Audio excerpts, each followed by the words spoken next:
Ay, regala, kapag po ba namatay na po yung tatay at ang beneficiary po ay disabled, 21 years old. Siyempre, patuloy pa rin ang ating reminder sa mga member na may iba pa ho kaming programa or privileges na inaalok ang SSS, no? Kung saan ay ito nga yung salary loan naman, sir, di ba? Oo, nako. So itong salary loan natin para to sa mga miyembro na mayroong sabihin na natin immediate financial need, di ba? So pwede tayo mag-avail ng ating salary loan. So, pinopromote natin ito na sa mga miyembro na ang filing kasi natin online na. So, yung mga miyembro natin, yung iba kasi sabi na, paano yan? Online na. So, wala akong laptop, wala akong desktop, di ba? Kasi kailangan nyo mag-login sa inyong My.SSS account. Pero ang kagandahan po ngayon, kasi yung salary loan application natin, hindi na lang siya available sa My.SSS, sa website natin, pwede na rin siya sa mobile app. Correct. O diba? Download nyo lang sa SSS mobile app niyo yung download nyo lang sa sa smartphone niyo yung SSS mobile app, di ba? Yun, maraming salamat sa mga members na nakatutok ngayon, no? Pakisali ho kayo sa aming discussion, sa mga kausap. Yes, makipag-usap po kayo sa amin. Nako, ayan, nagtatanong, pag-uusapan ba daw natin ang pension boosters? Eto, pag-uusapan natin. Ito na po. Ayan. Ito po siya, ayan. Ayan. Shout out na sa ating, kumbaga, sa suki natin si Margarita Cristina Abanyo. Pwede na po bang mag-wisp to? Nako, sir, meron pa bang wisp? Nako, ayan, kalimutan nyo na po ang wisp. Actually, nung nag-conduct din kami ng nag-conduct kahapon lang seminar. Yan din, tinatanong nga nila yung wisp. Sabi ko, kalimutan nyo na ang wisp. Kasi ang tawag na natin ngayon dyan ay pension booster. Ayan. So, para mas diba, mas madaling ma-recall ng mga miyembro natin. At the same time, kasi ang tanong kasi, para saan ba dati noon, para saan ba si WISP? Para saan ba si WISP Plus? So ngayon, ni-rebrand natin siya to Pension Booster Mandatory, yan yung WISP. At yung Pension Booster Voluntary, yan naman yung WISP Plus. So at least doon pa lang, sa pangalan pa lang, alam na natin kung ano yung purpose ng programa, and that is to boost our pension, di ba? Make that move and get that boost. So yan, pag-usapan natin yan. Yes. May tanong na naman dito mula kay Direct Pakilakihan. Hello, as lang po ko. Oo. Makaka-apekto ba sa pension if may consolidated loan? Thank you. Oh, yan. So may consol loan siya. So yung consol loan, para sa impormasyon ng iba, ang consol loan yan yung mas kilala natin bilang condonation. Kasi iba, bago pa palang loan sa SSS. So wala po ha. So ang consol loan or consolidated loan program with condonation of penalty, ang ginagawa ho natin dyan, lahat po ng mga past due short-term loan ng mga miyembro natin, kino-consolidate natin yan into one account. Yes. Okay? So, principal at interest, yun na lang po yung babayaran natin. Yung penalty, kino-consolidate po natin yan subject to conditional condonation. So, yun ang kagandahan. Pagka na-zero out nyo na po yung principal at interest, zero na rin pati penalty. Yan po ang kaigihan ng consol loan program ng SSS. Members, sali ho kayo. Naku, ang husay-husay po ng mga sasagot ng mga tanong nyo. Na kung saan kasama natin si Sir Jomer Gonzales. Yan. Magpadala lang kayo ng mga katanungan, questions po, comments. Naku, ay address ho natin yan. Okay? So, nabanggit nga natin na pag pinag-uusapan natin kanina yung My.SSS Pension Booster Voluntary, no, sir, ang daming kumbaga patok na patok yan ng launching, no. Hanggang ngayon, no, ang daming nagtatanong niyan paano nga ba makisali o paano magkaroon ng account para sa My.SSS Pension Booster. So dalawa ho yan. So yung mga SSS registrant, so yung mga SSS registrant, ito yung makukuha pa lamang ng SSS number. Pwede na ho nilang isabay yung enrollment sa My.SSS Pension Booster Voluntary.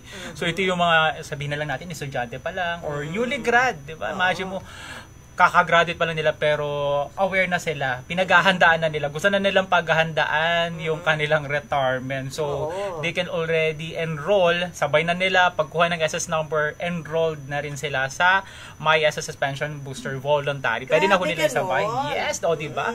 Sabay na. At Yung pangalawa po, yung mga miyembro naman na ng SSS, pwede ho silang mag-enroll, ayan, via their My.SSS account. So mag-login lang po kayo sa inyong My.SSS account at under services, nandun po yung enroll to pension booster. Oo, sa mga members na utak savings.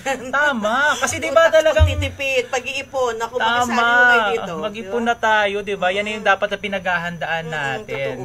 Kasi yung iba kasi medyo, andun pa yung pagka sinabi mo kasi yung word na investment, medyo ano pa sila, medyo andun yung takot di ba? Pero sabi nga natin, kung medyo hindi tayo risk taker, di ba? Gusto natin mag-invest, pero gusto natin na safe din yung investment natin. Dito ka na, mag-invest ka na sa pension booster voluntary. At syempre, iba pag SSS, no? Dito sigurado. Syempre. Walang kagandahan kasi ng pension booster voluntary natin. Actually, yung buong pension booster natin, program natin, guaranteed by government yan. At yung kinikita po natin dyan, tax-free. Correct. Diba? Imagine ninyo ako pag nakikita ko dun sa, kasi mobile banking ako, nakikita. Diba? Mga millennials. Kaya naman uso ngayon talaga. Naman. Makikita mo, diba, pagka nagbo-mobile banking, nakikita mo yung kinita ng, ng pera mo sa bangko. Tapos susunod doon, may bawas kasi ito yung tax, diba? Pero, itong kagandahan doon sa pension booster natin. Kasi yung kinita ng inyong pera, ng inyong investment, tax-free. Tama. O, diba? Iyong-iyo. Kano nga yung target interest? Ang target natin ngayon, nasa 7.2%. Wow, diba? Saan ka pa? Samantalang, eto po ang alam ko, pag sa mga banks, wala pa atang 1. Totoo. Diba? Naramdaman ko yan. Diba? Wala pang 1%. Pero dito, imagine niyo, ang target ho natin nasa 7.2 for this. Hopefully sana, hindi lang natin ma-reach yung target. Beyond pa, hopefully, di ba? Pagdasal natin yan. Kasi last year, for 2023, if not mistaken, nasa 6.9 something tayo 6.9. Diba? So, yan. So, sana makuha natin yung 7.2 at mas mataas pa, diba? Yes. Mga members, makisali ho kayo. Ang pinag-uusapan ho namin ngayon, sa ngayon lang, may SSS Pension Booster, kung saan katulong natin si Sir Jomer, at kung ano-ano pa mga question nyo, at kung ano kung gusto yung mga topic pa dyan, pag-usapan natin. Sige po, itanong nyo na po. Ipadala nyo lang ho.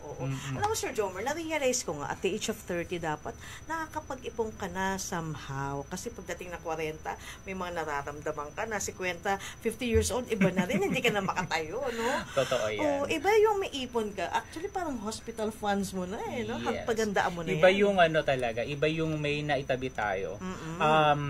Yan din yung actually, pagdating sa pension booster voluntary kasi, karamihan sa mga Pilipino, yung sitwasyon kasi, kung ano yung savings mo, yun din yung emergency fund mo diba? Kaya naman, sabi ko nga, sinasabi nga namin sa member pagka nagsa-seminar kami dyan, yung usual na scenario ng mga Pilipino, yun nga, kung ano ang savings mo, yun din yung emergency fund mo. Pero gusto mong i-invest yung pera mo, gusto mong kumita, so saan ko siya kaya dapat ilagay? Ito po pinapayo namin, pasok mo siya dito sa pension booster voluntary natin. Bakit? Kasi ang pension booster voluntary natin, 1 year lang ang lock-in natin dito. So, mas liquid yung pera natin. So, pag on the second year, kung sakali man na magkaroon tayo ng biglaang pangangailangan, magkaroon ng emergency, mahuhugot po natin yung ininvest natin dito, kasama pati yung earnings. Kung less than 5 years, may reduce lang tayo sa earnings, but still, malaki pa rin ho yun, and at the same time, buo yung capital na makukuha natin. Correct. Yung pondo mo, pinatulog mo, pero may una, tsaka yes, tama ka dyan, diba? Kumikita yung pera mo, and at the same time, diba, makukuha mo siya anytime nakakailanganin mo. Diba? Yun yung kagandahan ng pension booster voluntary natin. May limit natin. Ba yung contribution amount? Meron ba? Kunyari, kasi kaya ko lang 500 a month. Pwede ba yun? Ang pinakamababa natin per remittance, 500 pesos. Ayun. Per remittance po, baka may magtanong, kailangan po bang monthly meron? Wala po, hindi po. Kung halimbawa, sabi ko nga, meron tayong, may 1 million ako na pera. Tapos, pasok mo siya sa pension booster. Okay? Pagkapasok mo, hindi na siya nasundan, okay lang. Yung 1 million mo na yun na pinasok mo sa pension booster, kumikita na yun. Correct. Diba? So, hindi kinakailangan na monthly meron ka. Pero, kagaya ng mga typical na Pilipino, sabi nga natin, minsan may extra money tayo monthly, may sa sahod natin, may naisusubi tayo na ito yung savings ko. Na ang gusto mo yung savings mo na yun, kumita din. Di ba? Pasok mo dito sa Pension Booster Voluntary. Para kang may online alkansya. Yun nga. Diba? Na every time mo, nilevel up mo yung alkansya mo. So every time na magre-remit ka, magge-generate ka lang ng PRN para dun sa amount na i-remit mo. Online alkansya. Na biglang pag may pangangailangan ka, makukuha mo yon, may kasamang interest. Correct. Naku, maraming salamat Sir Jomer. At sa mga members po na may mga katanungan at gustong ma-enlighten po tungkol sa aming pinag-uusapan ngayon at kung ano pang mga questions dyan, no, makisali ho kayo. I-like and share nyo po ang aming programa. Ang Usap Tayo, dito lamang po sa official FB account ng SSS, ang Philippine Social Security System. Sa mga members po na gising ngayon, at sa mga OFWs, nako, mga OFW, maraming salamat din po sa patuloy na pagtangkilik niyo po sa aming programa sa Usap Tayo. Kasama pa rin si Sir Jomer Gonzales. At syempre, si Ma'am Vanji. Yan, oo. Ang inyong tandem na mapapanood tuwing Friday. Yung tandem na, makulit ho. Yan, every Friday maririnig niyo ho kami. Yes, at matututo naman. Diba? Sir, may tanong dito, paano daw mapapalago naman ng pera ng miyembro sa ilalim ng voluntary MySSS Pension Booster? Ayun. So, yung natin, yung ating Pension Booster voluntary contribution ho kasi, ini-invest din ng SSS ho yan. Correct. So, ini-invest natin yan in various government securities, ayan, sa mga government instrumentalities. So, ang kagandahan ho talaga dito, yun nga po, safe yung pera ninyo kasi ang isa sa rule natin dyan, di ba? Capital preservation. Yeah. So, yun ho. So, sinisigurado ho natin na yung pera ho na iniimpok ho ninyo, ini-invest nyo dito, yan po, ini-invest din natin sa mga instrumentalities na sigurado rin naman tayo nakikita. At sigurado pong mga financial expert naman talaga, may mga tawag doon, kapasidad at kaalaman talaga, di ba? Kesa naman sumali ho kayo doon sa mga, sali ka dito, parang lang, no? Ano ba yung mga networking? Diba yung mga, yan ang iwasan din naman natin. Kasi yung iba kasi, sabi, ang laki ng interest. Yes, marami pa rin. Actually, napapanood natin yan sa TV, sa mga every time na pag nanonood ako sa mga balita, nakikita natin yan. May mga pa rin. Actually, makikita mo even kahit mga artista. Yeah, totoo. Ihilit ko nga sana. Diba? Mga professional. Pero still, naloloko pa rin. Kasi malaking interest diba? Pero yun na nga. Ang tanong, tandaan ho natin, mas mataas ho yung interest, mas mataas po yung risk. Yan lang po yun. Kaya ingat po kayo, pero dito sa SSS, sigurado ka. Yes, tama ka dyan. Direct, may mga questions na ba tayo sa mga members? At ayan, simulan natin kay Jules Loves. Pwede po bang mag-self-employed ang voluntary member? Self-employed, yung voluntary. So, dati na siyang, baka probably, kung gusto niya i-shift yung kanyang membership from voluntary to self-employed. Pwede naman basta meron tayong kumbaga may idedeklara na ano ba yung source of income natin as a self-employed. Kasi sinabi kasi natin self-employed. Meron tayong kumbaga may pinagkakakitaan tayo.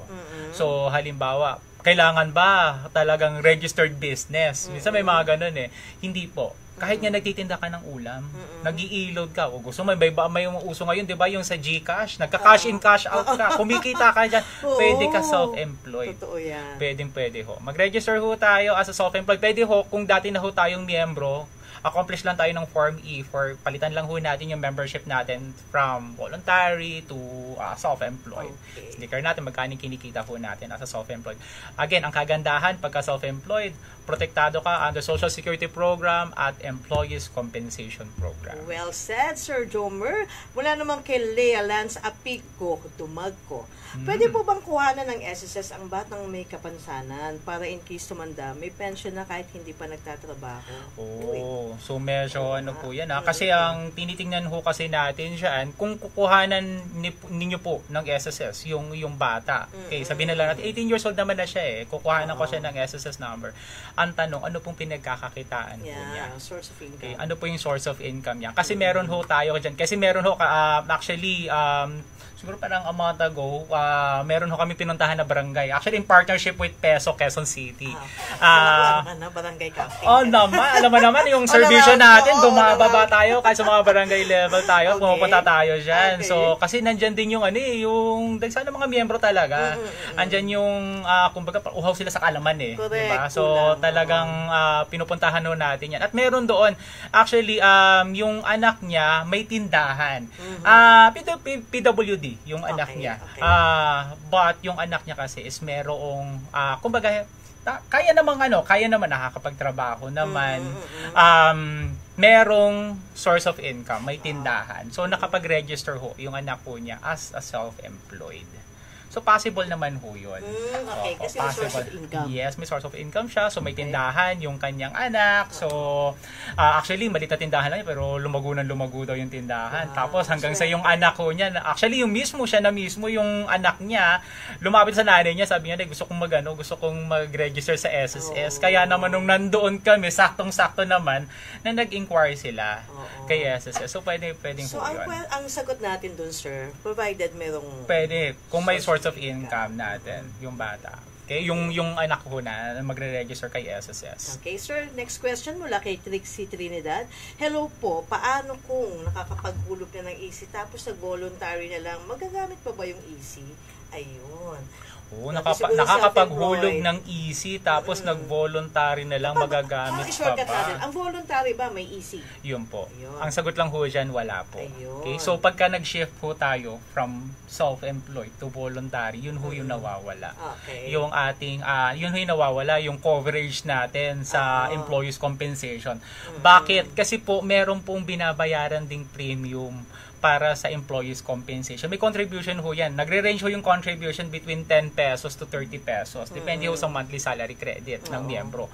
Pero doon sa kakarampot na contribution na yun, napakalaki ho ng kapalit na benepisyo. Kaya po, lagi ho ang pinapayo namin, kung pwede ho tayo mag-self-employed, self-employed tayo. Kumbaga, mag-register tayo kay SSS as a self-employed dahil again ang binibigyan ho natin dito din ng importansya is kung paano ho tayo ay na-aksidente, nabalda, nagkaroon ng pinsala sa katawan at work-related ho yan. Halimbawa, sabihin na lang ho natin takatak vendor. Ayan, di ba yung nagtitinda ng sigarilyo? Ayan, nag-register as a self-employed. Di ba? So habang nagtitinda siya ng sigarilyo sa kalsada, yung mga takatak vendor natin, sabihin na natin hindi sinasadya nahagip ng sasakyan, di ba? Covered ho yan. We're connected. Di ba? So yun yung kagandahan. So, ano pa pag sinabing we're connected?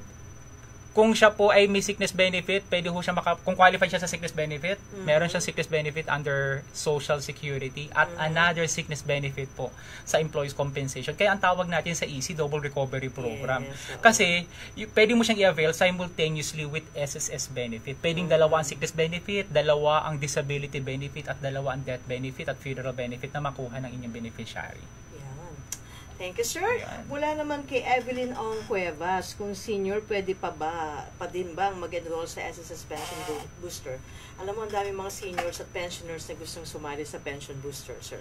Yan. Ano masasabi mo dyan? So, ang tanong kasi niya dito, senior na siya. So, ang tanong kasi dyan, ano bang tawag nito? Nagpe-pension na ba siya kay SSS? Kasi kung hindi pa naman ho kayo nagpe-pension sa SSS, kasi may mga senior citizen tayo na 60 years old na pero currently employed pa. Correct. Pwede ho tayo mag-enroll. Kasi wala naman tayong age limit dyan sa ating pension booster voluntary. So, pwede naman ho tayo mag-enroll. Again, enroll naman natin dyan, wala pa ho kayong final claim kay SSS. So, yun po. Pero kung pensioner na siya, pwede ba? Pero kung pensioner na ho kayo, hindi na po. Ayun. So, sayang. Kung pensioner na ho kayo ng SSS. Pero kung hindi pa, grab the opportunity. Ayan. Gusto ko yan. Grab the opportunity. Yes. Okay, mula naman kay Catherine Vegante, I am a cancer patient. I already got the maximum sickness during the occurrence of my illness last 2020. But now it reoccurred again. Bumalik. Can I still claim a sickness benefit again? So, sickness muna siya. So, pagdating ho sa sickness benefit naman natin, kasi yung last niya is 2020 pa. So, now is 2024. Provided po na meron kayong at least 3 months contribution within the 12-month period prior to semester of contingency, qualified ho kayo. Pwede kayong ma-entitle up to maximum of 120 days. In 1 year ho yan. Kung sakali po na kumbaga nag-persist yung sakit natin, tumawid ng sumunod na taon, another 120 days po uli yan. Ayun. Basta na-meet nyo lang po yung qualifying conditions natin, at least 3 months contribution. Pag na-exhaust na yung sickness niya. Kung na-exhaust na po, kasi ang rule kasi natin pagdating sa sickness benefit, again 120 days para doon sa current year, then another 120 days for the following year on the account of the same illness. So maximum of 240 days. Kung nag-persist pa rin yan after 240 days, pwede na pong i-claim yan ng miyembro under disability benefit. Sir, may question, yung mga actually nakaraang bagyo, 'di ba? Yung mga nabaha, nagkasakit. Yun na nga, ano mga diba? qualifying conditions na pwede sila maka-avail ng sickness So benefit? ito po, yung mga naapektuhan nun ng bagyo kasi 'di ba, yung iba lumusong Talaga sa naman, baha, oo. 'di ba? So Isa ka doon, diba? Isa ako doon. Yes. Okay. So yung sa bahay nga ng parents ko hanggang bewang yung yung baha talaga. So Nagkasakit. yes, may iba nga kami, kapitbahay pa nga kami na pako pa yung kasi hindi mo alam kung ano yung tatapakan mo Totoo So yun. again, may mga miyembro tayo na nagkasakit or nagkaroon ng pisala sa katawan. Ang rule lang natin pagdating sa sickness benefit, may 3 hulog tayo sa loob ng 12 buwan bago ang semestre ng pagkakasakit. Kung halimbawa ang miyembro na nagkasakit sabi natin ngayong August na lang, 2024. Okay. So, ang semester of contingency natin yan, April to September. Okay? So, kasama na rin dyan, pati yung mga, kung nagkasakit kayo nung July, last month of July. So, July, August, September. Ang semester of contingency niyan, April to September. So, ibig sabihin, magbibilang tayo 12 months patras, starting March 2024, down to April 2023. May 3 hulog po kayo dyan, kahit hindi sunod-sunod. Tapos, ang pagkakasakit natin, hindi bumaba ng 4 na araw. Pwede na ho tayo mag-file ng sickness benefit. Kung employed ho tayo, dapat naubos na muna natin yung company sick leave with pay natin. Okay. So, yun lang. Pero kung sa mga individually paying member, self-employed, voluntary paying member, OFW, non-working spouse, basta hindi po bumaba ng 4 na araw, pwede na ho kayong mag-claim ng sickness benefit. Yun ang kaigihan naman pag SSS member ka. Yes, diba? diba? So, sa SSS, protektado ka. So, tandaan ho natin sa panahon ng sakuna, trahedya, nandyan ho ang SSS na handang umagapay sa inyo. Naku, sir, ang dami atang viewers natin. Direct kanina nakita ko, nasa 10,000? Wow! Papunta doon. Patawid na tayo doon, no? Mga members. Ang dami maraming naman. salamat po. Kanina pa yan, baka nasa 3,000 na tayo, direct, diba? Wow. Mga members, maraming salamat po. Naku, makisali ho kayo, i-like and share niyo po Medyo ito. matagal-tagal natin hindi na nagkaroon ng uso tayo, kaya na-excite siguro yung mga miyembro natin. Kung namiss nyo diba? kami, i-share nyo po ito at panoorin nyo kami hanggang Tama. dulo ng programa. Okay? Wala kay Sherry Ann Rose Sandal Gala. Ang need pa po ba ang successive? Siguro sunod-sunod na Sunod-sunod ang hulog ng SSS. Yan. Kung ang sickness benefit ang tinutukoy ni Ma'am Sherry, yung 3 hulog po, basta nandun siya sa 12 buwan bago ang semestre ng pagkakasakit. Kahit hindi sunod-sunod yan. Oo. Okay, kahit hindi siya sunod-sunod, basta nandun siya sa 12-month period, na-meet na niya ho yung qualifying condition natin para sa sickness At least benefit. 3 months, di ba? Yes. Okay, next, direct, may question pa? Uy, Jinsky Jean. Mga kay Ma'am Jinsky Parang Jean. nakakahilo yung ni Mama.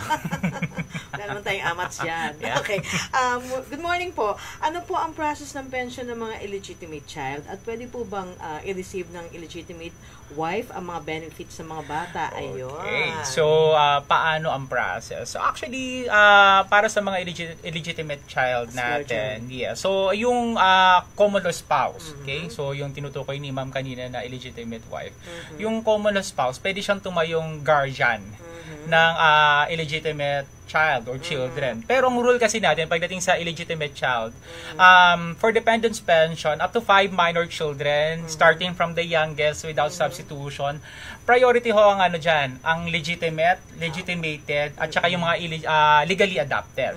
So up to 5. Kung sakali po na may 5 na legitimated, or legally adopted, hindi na ho natin makukonsidera yung sa illegitimate. Pero kung kulang sa 5, okay, tsaka ho tayo kukuha sa illegitimate child para makompleto yung 5. Pero ang pension po na pwedeng makuha ng illegitimate child, kalahati po ng pension na pwedeng makuha ng legitimate. Okay. Unless wala ho tayong babayarang legitimate child, legitimated or legally adopted, buo. So po, buo na makukuha niya yung pension. Pero si common law, ang magtatayong legal guardian. So siya ang legal guardian po. Kasi iba, bakit? Kasi may mga alam sa atin kay SSS, SSS, may sabi, bakit mo pinagpe-pension si Common Law? Hindi ho namin sila pinagpe-pension. Siya ho yung tumatayong legal guardian.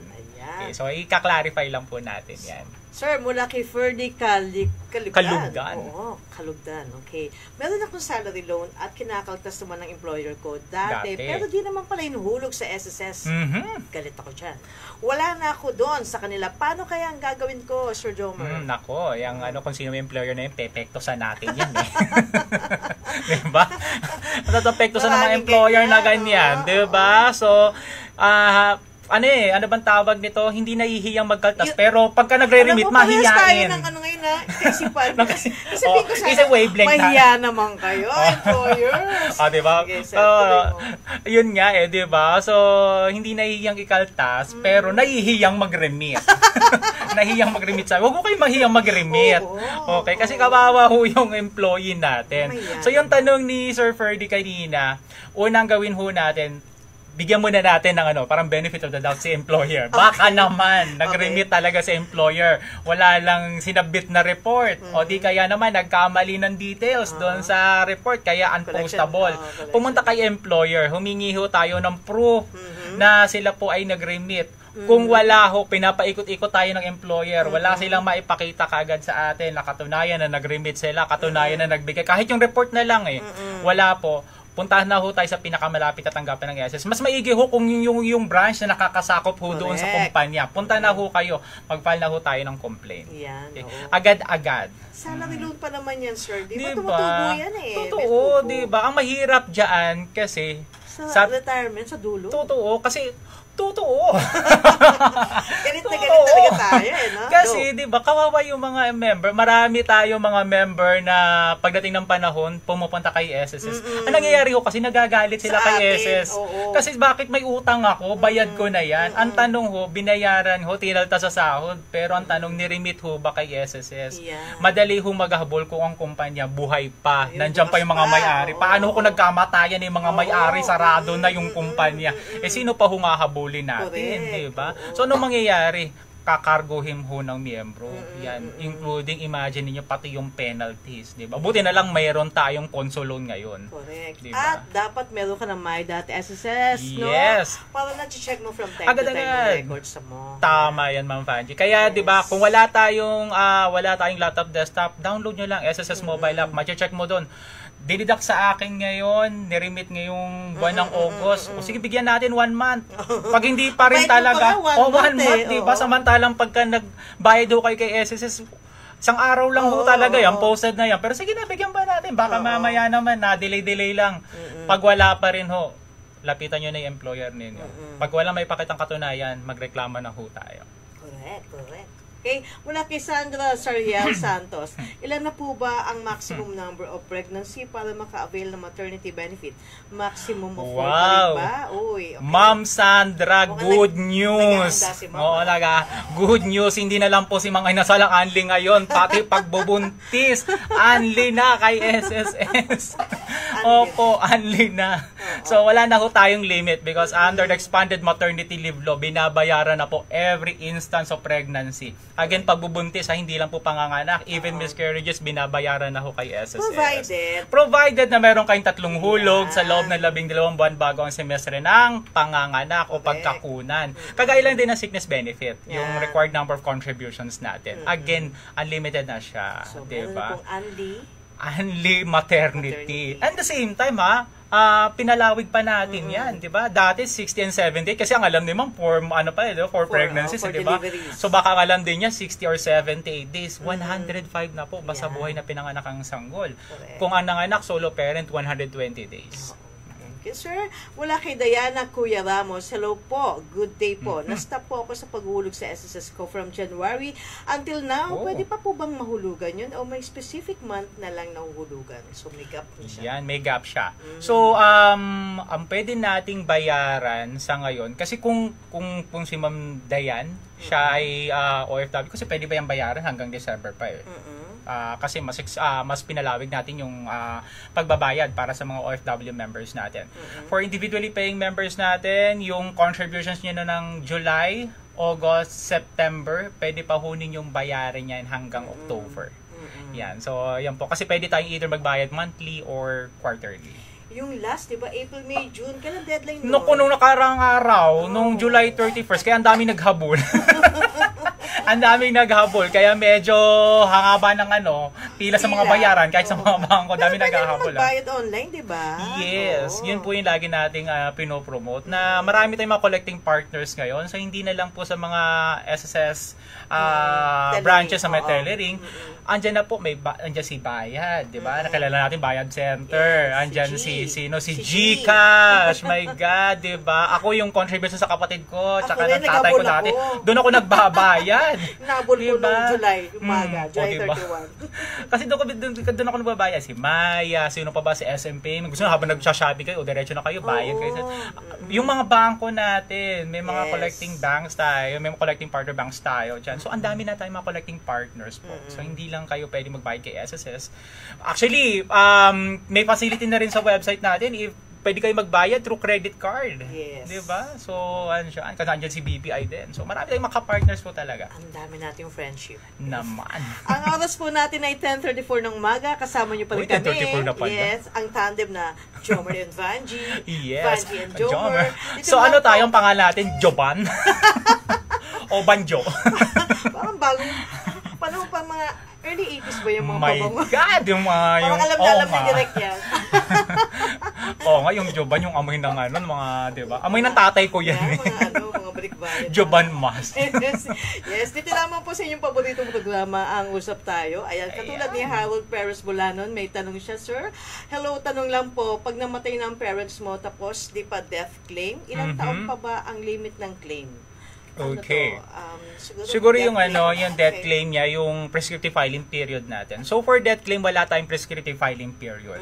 So anytime pwede hong mag-claim yung claimant natin. Yun lang po. Pero once na na-process na ho yung death claim ninyo. Okay, nakapag-claim na ho kayo. Tapos parang nakita niyo, parang medyo maliit yung nakuha ko. Pwede kayong mag-request ng re-adjudication. Pero yung request or re-adjudication po, dapat na ma-file niyo yan within 10 years from the time na nag-file ho kayo, na-settle ho yung claim ninyo. So, yun po yung for death benefit natin. Pero, yung funeral, isasama ko na lang din po ang funeral. Ang funeral benefit po, meron tayong prescriptive filing period dyan.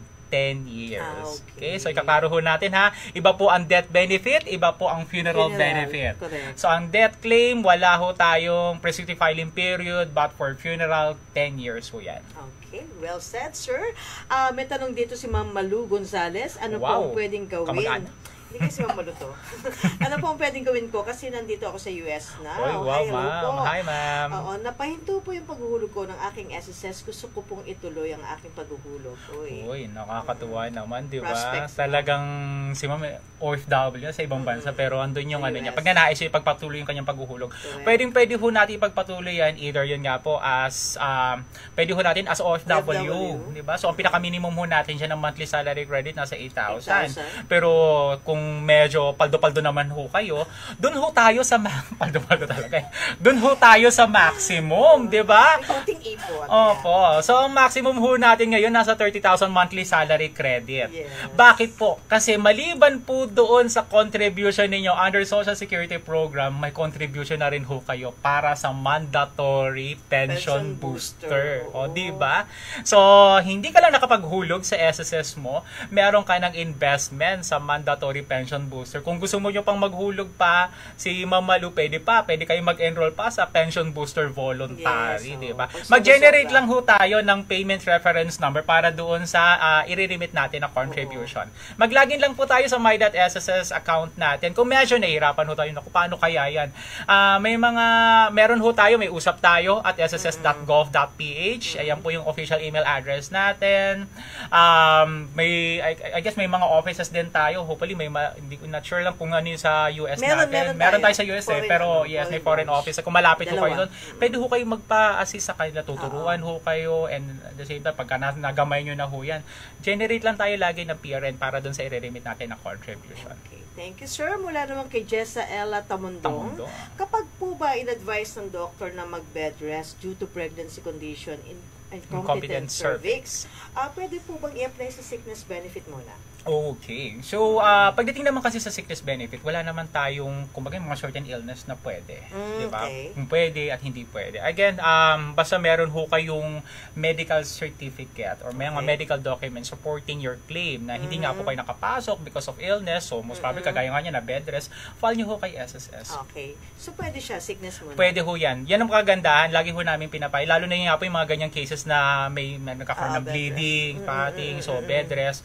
Claim mo na sickness benefit. Hanggat kaya under sickness benefit, mag-sickness benefit. Okay. Tapos pag nakapanganak na, tsaka po tatakbo naman yung maternity benefit natin. O, diba? Salamat. Na-maximize yung benefit. Maximize salamat, natin. Dr. Jomer. Naman. Ang other question mula kay Michay Regala, kapag po ba namatay na po yung tatay at ang beneficiary po ay disabled, 21 years old na po, makaka-claim po ba ng benefit yung siguro PWD? Yung PWD na anak. So, ganito po yan. Dito po natin makikita yung kung gaano ka-generous si SSS. Kasi, pagdating ho sa dependent child or children, sabi natin kasi kanina, di ba, pagka yung bata po ay below 21 years old, consider sila as dependent child or children. Pero pag umabot na ng 21, titigil ang pension. Maliban na lang kung yung anak po ay congenitally incapacitated, ibig sabihin incapable of self-support. So, kailangan lang ho niya, may mga medical certificate lang ho tayo, mga medical documents para doon sa nagpapatunay na yung bata natin is incapable of self-support ho siya, yung, para po ang pension po, kung sakaling namatay ho yung tatay at nagpe-pension ho siya, pwede ho natin yang itawid doon sa anak. Kung sakali kasi nabanggit po tatay tapos anak na, baka wala na ho siguro yung sinanay, di ba? So pwede ho natin itawid yan doon sa anak. Ang tanong hanggang kailan? Hanggat nabubuhay po yung bata. Imagine niyo kung yung incapacitated child na yun, di ba, umabot pa kahit 40 years old, 50 years old, tuloy-tuloy ho natin yung pension sa kanya. Yes. So maghahanap lang po tayo ng legal guardian, sabi nga ni Ma'am Vanjie, kasi siya yung tatanggap ng pension on behalf of the incapacitated children. Thank you, sir. Uy, may follow-up question dito si Ma'am Catherine Brigente. Since I got 240 days for sickness last 2020, so does it mean I could no longer claim the sickness since I have the same illness? Diretso na po ba sa disability na ang claim ko? Tama po ba? So, kasi 2020 pa naman, try na lang po natin, Ma'am Catherine, kung possible pa siya na under, yes, 2020 may, kumbaga may gap kasi siya di ba? So, tingnan natin kung possible pa siya na under sickness benefit ulit. Kasi ang sabi naman natin, on account of the same illness for yung dalawang magkasunod na taon, di ba?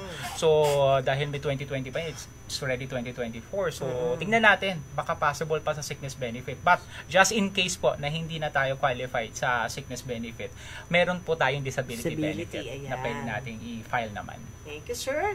Okay, may question mula kay Perlin D. Batigas. Morning po, watching from Saudi. Hi, hello po. Ask ko lang po, pwede po bang ibayad ko nila sa Pinas ang loan ko? Kasi ang hirap sa online po. Oh, naku po. Ito po. So, Ma'am Perlin, ito yan. So, kung meron ho kayong trusted, pinagkakatiwalaan talaga. Talaga yung natin, no? Bakit ano ba naman B1? Naisip ko B1. So ganito po 'yan. So again, kung may may pinagkakatiwalaan ho kayo rito sa Pilipinas na maaring magbayad ho ng inyong utang, pwede. Pwede ho siya kahit siya na mismo yung pwede ho na ito yung PRN. Kayo na lang ho magge-generate ng PRN. O kapatid niyo ho 'yan. O ito sis, ito yung ito yung PRN para sa babayaran. O ito ipapadala ko ito naman yung bayad. Pwede po. Tapos si sister naman, dagdagan mo naman, pamasahe. Siba. Bigyan mo na, dagdagan mo ng 500 pang Jollibee. Diba? Magja-Jollibee, nagbayad naman through Gcash. Pero hindi, syempre, by processing. Ganun talaga yun. Kapatid, yan, pwede utusan yan. And make sure from time to time, sine-check mo yung records. Totoo yan, kasi yung kapatid ko dati nagpapabayad sa akin. May processing fee din. Ganun talaga pag kapatid. Maraming salamat. Naku, ang dami natin mga members na nakikisali sa ating discussion ngayon. So, sa mga kausap natin ngayon. May mga kausap natin. May mga tanong po kayo. Sige lang, may oras pa. May energy pa si Sir Jomer para sagutin yan. Tulad ni Greta Gonzalez Manuel. Death benefit po ng parent, deceased na rin po ang spouse, hindi na rin po minor ang children. Eligible pa ba ang mga bata? Death benefit po ng parent. Deceased na rin yung spouse. So, ibig sabihin, hindi na rin po minor ang children. Death benefit. So, yung miyembro, namatay na yung asawa niya, wala na rin yung magulang niya, wala na rin siyang minor child or children. Eligible pa po ba yung mga children? Mga naiwan na Okay. anak. So, kung ano naman po yan, kasi death benefit pinag-usapan natin dito, so ibig sabihin, i-assume natin na hindi pa siya nagpe-pension, yung miyembro, di ba? So, ang mangyayari ho dyan, kasi primary, kaya tama po, kasi inisa-isa niya no? Nilinaw niya talaga. Ang primary, ang ganda ng tanungan, di ba? Kasi kumpleto na. So, sa primary kasi, legal spouse and minor child and children, sinabi niya wala na. O, sunod naman sinabi niya wala na rin yung parents. O, zero na rin yan, di ba? So, ayan. So, sino na yung susunod? Yung paano walang focus. Yung sumunod yung sino na yung susunod? Yung designated. So, yung designated, sino ho yung nilagay ng miyembro sa kanyang E1 at E4 form. Okay. So, dito papasok ngayon. Tama ho yung nabanggit niya. Kasi yung anak ba above 21, considered ho sila as designated provided na yung anak po dineklara ho sa kanyang SSS record. Okay? Hindi po nangangahulugan na ang anak ko kayo, beneficiary automatic o pasok na kagad kayo. Pwede naman, kasi legal heirs kayo, pero doon kayo sa dulo, pang-apat ho kayo. Ang designated ho, titingnan natin sino ba yung dineclare. Kasi baka mamaya, ang dineclare ho nung miyembro, yung sabi nga nung tatay, baka ang dineclare niya yung mga kapatid pa niya. Ang tanong ngayon, sila ho yung pwedeng makinabang, makapag-claim. So, yun po. So, pwede ko na bag-ihirit to, direct? Nako, ayan na ho. Advance happy birthday, Kuya Jom. Opo. Siya ba yun? Opo. Happy yung birthday! Sa katapusan pa naman ho yan ho yung kapatid ko na pinagbabayad ko ng contribution na yan. Sige naman, babatiin na nga kita kasi nasitik. Batiin mo sarili mo. Opo, happy birthday to me. And yan po. At saka yung yung kasamahan ho namin nakaraan, si Joven, si Pat, nag-birthday na nakaraan. Ayan. And ayan, sila, si Chris, ngayong August, kasamahan namin si Chris at saka si Janina mag-birthday din. Yes, batiin ko rin ang aking nanay. At lahat ng mga nag-birthday, happy birthday nanay. Ayan. At saka sa lahat ng nag-birthday ngayong August. Yes. Yan. Batiin ko rin yung prinsesa namin, si kung sino yung prinsesa na yan.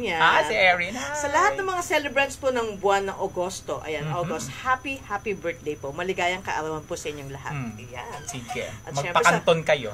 Sa pangunguna yan ni Sir Jomer Gonzales. Advance happy birthday. Salamat po. So ayan, yung kapatid ko hiniritan ako. Yan yung pinipitikan ko ng ng processing fee. Okay? Sir, may question dito si Shana Baptista. Kailangan po bang mag-akop yearly nandito lang sa Pinas? Ayan. So ang gandang tanong, 'di ba? So yung akop po, sino po ang mga sino bang required na mag-akop? Yung mga retired pensioner residing abroad. Okay? So kasama na rin po diyan yung mga total disability pensioner and yung mga survivor pensioner, pati po yung mga dependent child or children, yung mga legal guardian, yan. So sila ho yung mag-aakop. Yung mga retired pensioner residing in the Philippines, okay? Residing in the Philippines, okay? So sila po ay exempted hanggat hindi pa ho sila umaabot sa edad na 80. Again, 80. Huwag ho natin kalilimutan kasi pagtungtong ho natin ang edad na 80 or 80 years old, required na ho tayo na mag-aakop. Yan. So baka mamaya magulat ako, bakit natigil ang pension ko? Akala ko ba exempted ako? Tingnan ho ninyo, baka nakakalimot ho kayo magbilang na ng edad ninyo. So baka nakalimutan, sabi niyo, parang lang ako, kaka 65 ko pa lang. Wow! Yung pala 80 na. Kailangan na mag-akop ng nanay ko. Naku, naisasamahan ka namin mag-akop. So, pero pwedeng online, di ba? Pwede. Marami tayo dyan. Marami na tayo. May mga online emails. Meron tayo kahit to video conferencing. So, marami na tayo mga ways para makapag-comply sa akop. Thank you, sir. Okay, mula kay Ate Guy, Kisa Falcom. Wow. Okay. Sir, ma'am, advance po ako till 2025. Full payment na po ako at 6 years old na po ako. Next year, 2025. Advance happy birthday po.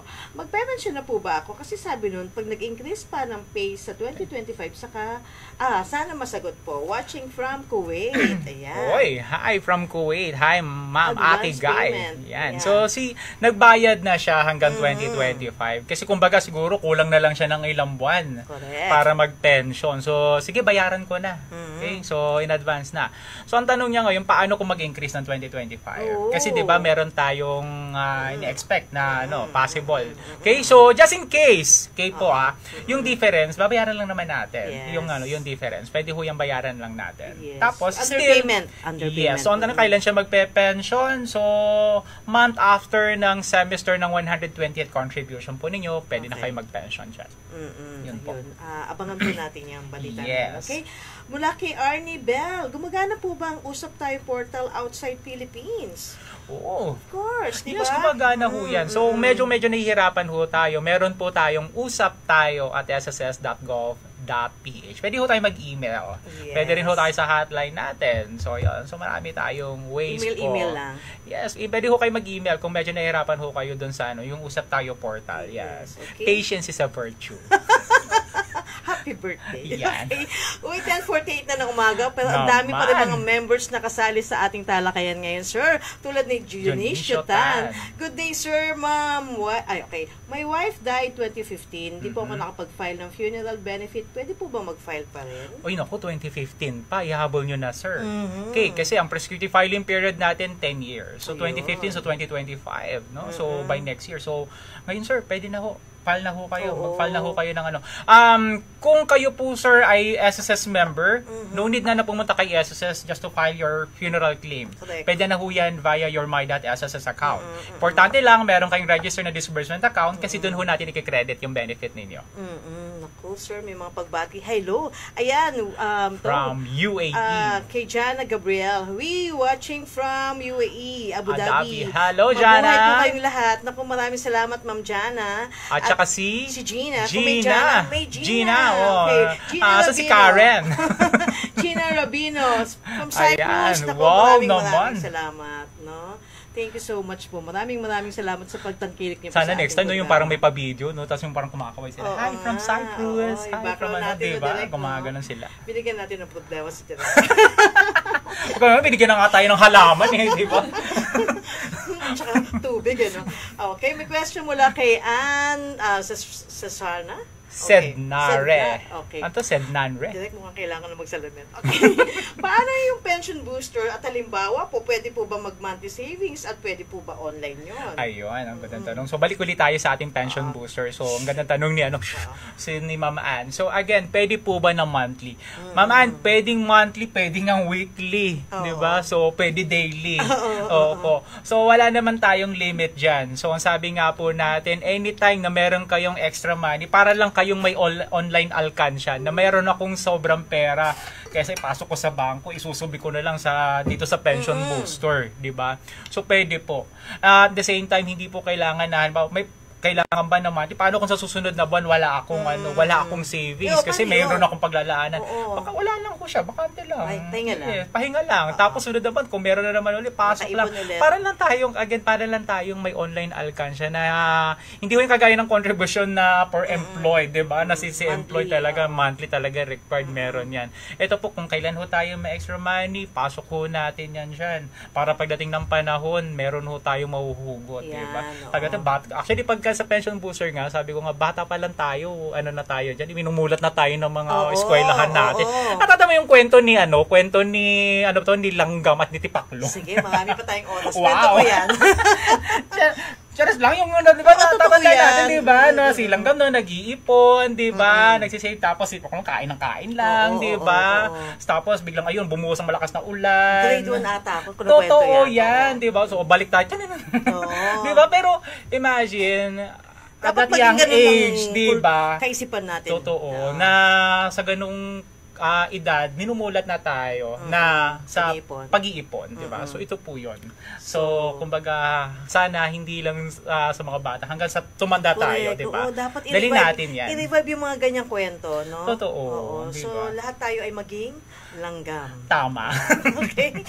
Uy, mula kay Gaelia as #AskSSS, gusto ko po alisin ang ganda naman nyo, AskSSS. May bago ng ganyan. Ang cute naman, no? Gusto ko po alisin ang kapatid ko as my beneficiary. Bali, mother na lang ititira ko. Single po ako. OFW. Gusto nyo talagang tagalin yung brother. Parang ikaw lang. Diba? Parang ako lang. Bakit naman? Ano kaya issue? information nila. But anyway, pero syempre, yes. Ganito yan. So, pwede naman Pwede natin, actually, pwede nyo naman tanggalin doon sa designated beneficiaries. Pwede nyo palitan. Tanggalin doon sa designated beneficiaries. Yung kapatid po ninyo. Para lang din yan ano bang tawag po nito? Lagi nga natin pinapayo sa mga miyembro natin na always update your records. Correct. Maraming mga miyembro, ang records nila is nung pagkadalaga at pagkabinata pa. Nag-asawa na, nagkaanak na, pero hindi na-update yung records. Dumating ang panahon na nawala yung miyembro. Ngayon, yung pa rin yung reported, yes, ang binabayaran ng SSS, yung kapatid. Kasi sila yung huling nakadeclare. Diba? Ang talang may anak na. Yun nga lang yung anak nakalimutan i-declare above 21 na. So yun po, again, ang moral lesson natin siya, update our records. Diba? Yun lang, wag natin katamaran na i-update yung records natin. Meron akong sasabihin siya. Yes. Wag lang po mga FB accounts ang i-update natin. Tama, di ba? Doon sa FB, di mo naglalagay ko, it's complicated. Wag po. Isama na po natin yung SSS records natin. Tama, di ba? So, yung iba kasi sabi, paano kasi? Ang haba ng pila. Di ba? Kung mga gano'n, ang haba ng pila, paano mag-update ng records? Ito po ang solution dyan, di ba? I-share natin. Mag-set tayo ng appointment. Meron pong available pa rin po sa ating website yung appointment system. Andun ho yung mga services na pwede natin i-avail. Kasama na ho doon yung updating of records, yung submission of E4. Mamimili po tayo doon sa ang branch natin gustong pumunta. Okay? So, hindi lang po yan, kumbaga, kung ano lang yung malapit sa'yo, kahit kung feel mong pumunta ng Manila branch o kung saan branch mo gustong pumunta, just to submit your E4, pwede ho.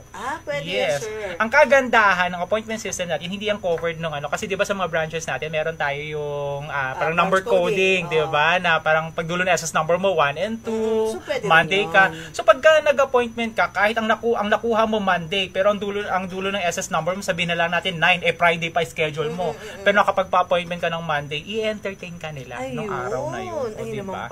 So at least ma-maximize mo yung time mo, di ba? So kung ba may malapit na branch dun sa opisina mo, dun ka nagpa-appointment, edi mag-pass out ka na lang, di ba? Hindi ka na umabsent, nakapag-update ka pa ng records mo. Correct. Thank you, sir, sa sharing na yan sa mga members. Maraming salamat po at patuloy pa rin kayo nakatutok dito sa inyong paboritong programa, ang Usap Tayo, kasama ang tandem na Jovan. Yes, ang maamoy na tandem. Jovan. Kung may mga katanungan po, sali ho kayo at sasagutin ho namin yan. Katulong si Sir Jomer. Okay? Direct, may question pa ba tayo? Pero bago tayo, batiin lang namin yung mga sa member ed, mga keyboard warriors natin sa MCAD, nandiyan po. So, yung sumasagot sa mga natin, mga hindi ho natin nababasa, wag ko kayo mag-alala kasi kayo po yung sasagutin ng mga keyboard warriors natin. So pabati daw, sabi ng kanilang Amazonang leader, si Jennifer Carlos. Ayan, si Via, si Bea, si Chef, si Grant, si Flor, si George, si Daisy, Isa, George, si Joseph, at si Jenny. Ayan. Hello. So, for the member ed naman, binabati ko po si Attorney Sao, tsaka si Rowie, tapos sino pa ba? Si Joven, si Forty, ang amin pong ang body ng bayan, si Raylinda Coronado, si Chris, sino pa ba? Si Jeric, ang mentor. The mentor, Jeric Mayari. Nagbabalik na Jeric. Yes, nagbabalik mula sa branch. Tapos sino pa ba? Si Ned, si Rodel, nakalimutan ko na. Sino pa ba? Si Ruiz. Sino pa ba? Si Abby. Ang dami na namin. Si Jerome, si Ate Carol. Teka lang, baka wala si Pat. Sino pa ba? Baka may nakalimutan pa ako. Wala naman na. So lahat po, sino pa po yung mga nandoon sa member ed, binabati po namin lahat kayo. Uy naman. Gusto ko itong basahin. And of course, sa PASED, Ayan. Binabati ko po ang aking mga kasamahan mula sa Public Affairs and Special Events Division. Lahat kayo dyan, hello. Hindi na isa-isa. Baka kami makaligtaan pa no? At syempre ang ating technical team na everyday naman talaga hataw sa trabaho. Direct Richie, Direct Tintin, Red and Rose. Ay, meron pa pala ako nakalimutan si Janina. Hindi sa isa lahat, no? Janina Magdangal? Ay, di ba? Medyo. Ayan, si Janina. Uy, ito, mula kay Fritz, si Kulikot. Ang galing nyo mag-host. Very interactive and informative. Naku, salamat, magaling Fritz. ang natin. Guest natin lagi. Huwag kayong ganyan, baka linggo-linggo na nila ako rito. Everyday. Gusto niyo po ba? Usap tayo everyday. In relation with SSS. Wow naman. Salamat. Mabuhay ka. Opo. From Hong Kong. Kung wala kayong monitor na kay SSS ang forever. Kung wala kayong mahanap na forever, SSS lang. Kasi tandaan nyo kay SSS may forever because once a member is always a member. From womb to tomb. From birth to death. Okay, mula kay Annie Lagaras. Sir, ma'am, kasal po kami tapos naghiwalay. Naku naman. Siguro mga 26 na yun, na po ang nakalipas. Kung namatay ang asawa ko, ako pa ba ang dapat mag-claim sa burial niya? Nako. Sila ay kasal po kami, pero naghiwalay na. Pero ang tanong po kasi dyan, ay 20 years na po ang nakakalipas. Di ba? Ang tagal na. Attorney Season. So, ganito. Paglalabang ko. Yes, ganito ho kasi yan. Kung si Ma'am Annie, di ba, may ginastos naman siya. Di ba? Kasi may possible, naghiwalay na sila. Kasi may mga ganyan. Actually, meron kakilala ko ganyan. Tagal na nilang hiwalay. Nagkabalikan. Wow, di ba? okay. Nagkabalikan. Tapos, afterwards, namatay ngayon yung miyembro. So, pwede ho. Kasi again, considered pa rin naman kaya as legal spouse di ba? Considered pa rin as legal spouse, tapos wala naman siya binanggit si Ma'am Annie kung may cohabitation sa part niya. So, at the same time, kung may ginastos ho kayo sa pagpapalibing, pwede ho, na kayo yung mag-claim pa rin ng funeral benefit. So, pagdating na nga lang doon sa death benefit, ang tanong nga dyan, may cohabitation pa. Kasi kung sa funeral benefit ho kasi, legal spouse. Kay death kasi, dependent legal spouse. Okay. So, may dependency tayo na tinitignan dyan. So, tinitignan natin, baka may cohabitation on the part of the surviving legal spouse. Pero kung wala naman, possible pa rin. Ayun. Basta kung kayo po yung nasa resibo. Yes. Diba? Okay. Direct, may question pa tayo. Okay, patuloy pa rin kayo nakatutok sa ating programa. Ang Usap Tayo, tulad ni Marilyn Castro Infante. Good morning po. Tatanong ko lang po, paano po kung nakalimutan ko na kung sino nakalagay ko sa E1 form. Sa tagal na nag-file ako sa SSS, paano ko po malalaman ulit yun? Paano ko po mapapalitan? Sir Jomer. Okay. Ang ganda ng pagkakabasa ni Ma'am Banji. Yung parang talagang ikaw ba yan, Marilyn? Ako lahat yan. So, ganito yan. Pwede naman, may option kayo. Pwede kayong mag-request ng record ninyo. Pero medyo matagal din yan. So, I would suggest, ang pinakamabilis is to update your record. Wala naman hindi naman kayo pipigilan ng SSS na halimbawa, na-declare ko kaya yung bunso ko. Diba? Fill up the E4 form, submit to SSS. The following year, na-declare ko kaya yung bunso ko, fill up ulit, submit mo kay SSS. Sunod na taon, na-declare ko kaya, hindi ho namin kayo pipigil na, tama na, pang 10 mo na, paulit-ulit lang naman, hindi po. As long as hindi kayo nakakasigurado, doon sa dineclare ninyo, fill up the E4 form, fill up an E4 form, at yung mga supporting documents, submit nyo kay SSS. Para at least sigurado kayo, di ba? And at the same time po, ayan, file niyo yung records niyo, 'di ba? Yung mga nasinasabit nyo kay SSS, 'di ba po? Para at least may records kayo just in case na na-declare ko kaya balikan niyo. Oo, diba? Declare lang po ng declare. Declare lang. Huwag lang po typhoon. Yeah. So ayan, nako. Oy, nako si Jenny Marie Tendon. Ate, good vibes po kayo. Nako, salamat. Nako. Siyempre, alam mo naman, today is Friday. Siyempre, kasama niyo po ang tandem na Jovan. Ang maamoy na tandem. Uy, naku, nag-wrap up na si Direk. Wrap up na to. Pero ito, babatiin ko rin muna pahabol lang sa parents ko, nanay, tatay ko, sa family ko. Ayan, sa mga kapatid ko abroad, mga kapatid ko. And ayan, sa aking partner, Hazelyn. Hi, hello, Miss Hazelyn. Mga ganon. May papuso. Ayan. Okay, sa aking pamilya naman. Yes naman, sumama ka na rin. Maraming salamat po. At sa mga members na nakisali sa aming talakayan ngayon, maraming salamat po. Lagi kayong magjo-join, ha? Naman. Oo. At saka yung mga gusto pabati, ha? Sige lang. Join kayo dito. Yes. And of course, yung mga katanungan. May reminders ka, alam ko. Yes, yung reminders lang ho natin. Again, may mga seminars ho na kinokondak pa rin ng Member Education Department. So, mag-send lang po kayo ng email sa amin. member_education@sss.gov.ph. Libre po, kami po ang pupunta sa opisina ninyo. Magkokondak ko kami ng seminar. And also, ayan, yung mga ito lang po, may listahan no? Okay, yung ating pong mga employers and employer representatives sa Dagupan Dagupan. Ayan. Abangan nyo po kami dyan. Nandyan ho kami this Kailan coming yan? August 13 to 15. 3-day training po ito para sa ating mga employers. So, yung mga gusto pong mag-register, kasi first come, first serve ho tayo, ha. Again, this is for employer and employer representative. Pumunta na ho kayo sa SSS Dagupan. Mag-inquire ho kayo sa kanila paano ho makakapag-register. 3 araw po namin kayong tuturuan about SSS. Papakainin pa namin kayo. Oh, diba? Sa panghirit, sir, kay Walter. Ay naman. Kuya, pa-shout out. Ang gwapo mo po. Ay, si Walter. Okay. Salamat.